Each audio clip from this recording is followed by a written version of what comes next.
Hey everybody, well I'm going to pick some pole beans. You can see I'm starting to get in a few here that need to be picked. So while I do that, I want to talk to you about something.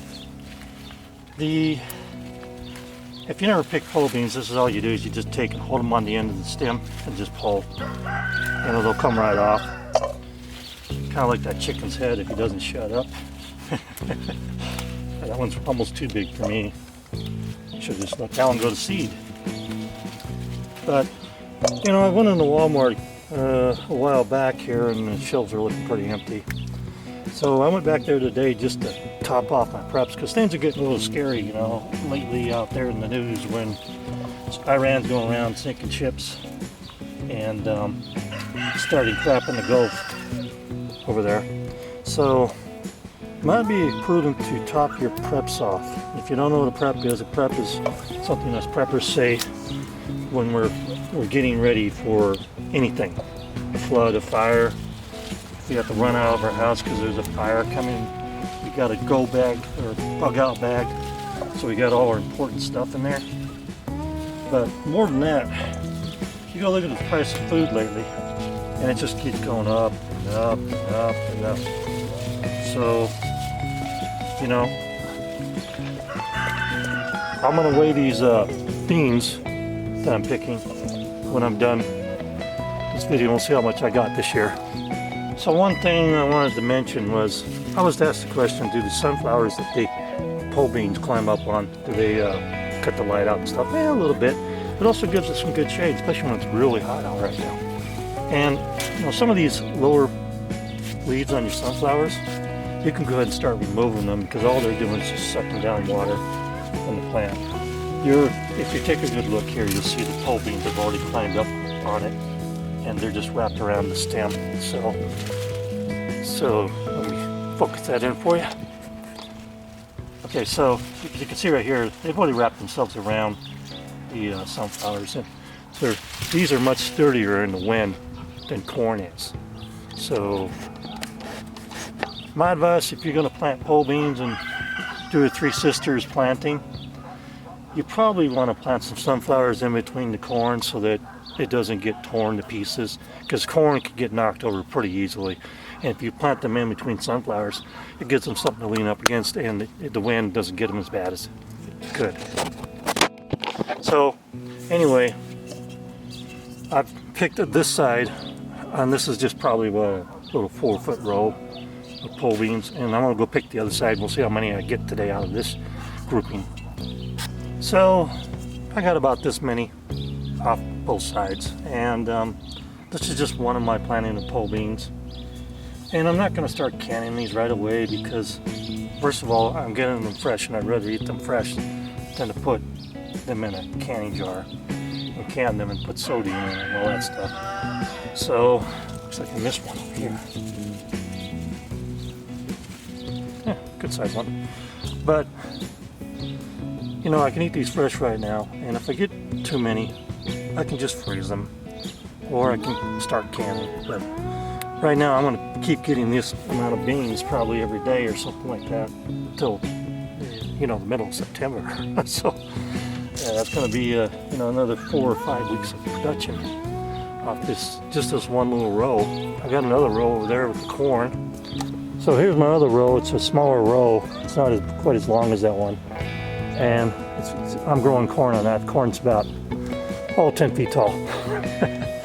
And I'm starting to get some ears on it. But mainly you can see how they terraced up the corn here, right here. You know, it's not as easy for them as it is on the sunflowers, because sunflowers have these nice little leaves that just branch out and make it easy for them to grab onto and just spiral straight up the stem.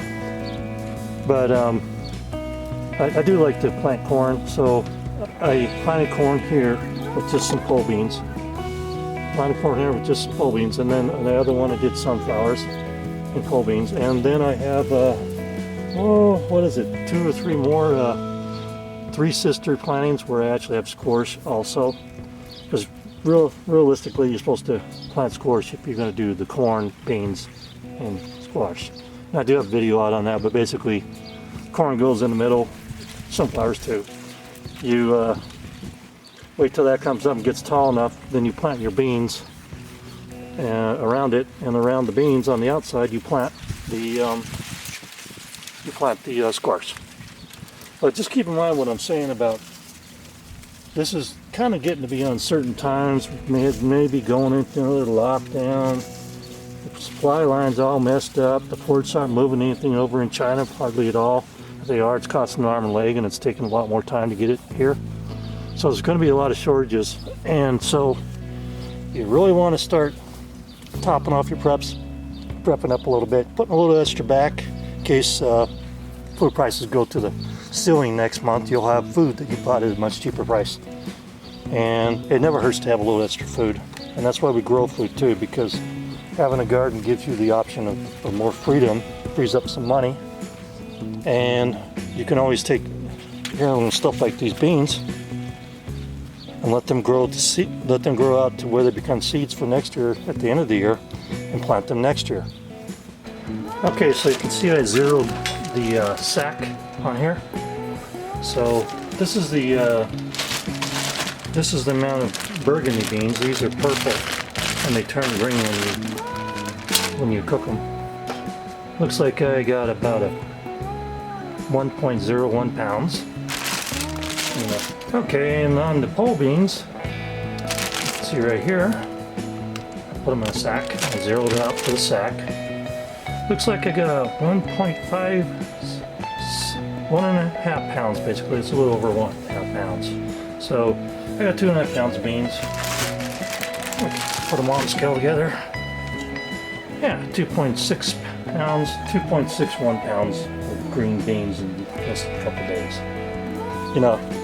Anyway, thanks for watching. Hit the thumbs up and the like, and give consideration to what I said about things are getting a little uneasy this week and going into this month, and I think stocking up a little bit extra would be a great idea, and keeping your car full of gas and having those essential items that you need for minor repairs. There's more than a few things that you need on occasion, including cleaning products and hygiene products, especially for women. That's a must. Us guys, we can get along with a lot less, but women need more when it's in that department. And just give it a good thought, and I think that you'll make a wise decision. And I don't mean go out and buy every roll of toilet paper, for Christ. That's just don't go out and buy every roll of toilet paper and 10 bottles of isopropyl alcohol like I seen some idiot do last time.